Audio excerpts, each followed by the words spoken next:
là hạnh phúc lâu dài.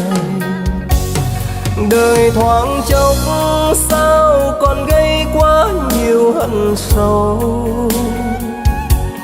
mơ rộng lòng cuộc đời này đẹp tươi biết bao. Khi thế gian vô thường kia còn bao oán trái, hãy mỉm cười lòng mình sẽ mãi an vui.